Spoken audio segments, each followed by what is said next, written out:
एकही रुपये निधी त्याला दिला नाहीये। इतर सदस्यांना 1 कोटी 2 कोटी 5 कोटी दिले। आपण माझ्या विभागावर अन्याय करताय याचं मी काय दिसत। म्हणून पालकमंत्री महोदय, माझ्या विभागामध्ये अनेक संरक्षण भिंतीची गरज होती। माझा ऐकायला नंतर विचार पालकमंत्री महोदय, माझ्या विभागातील संरक्षण भिंतीत डोंगर कोसळला, लोकांच्या घरावरती दगडी पडल्या, 3 लोकांना लागलं।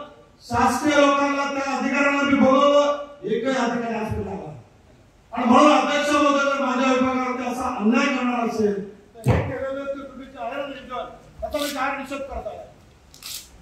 असा निधी फक्त कागदावरती ठेवून माझ्या विभागातील कामं होणार नसतील तर या प्रशासनाने जाहीर निषेध करतो। धन्यवाद।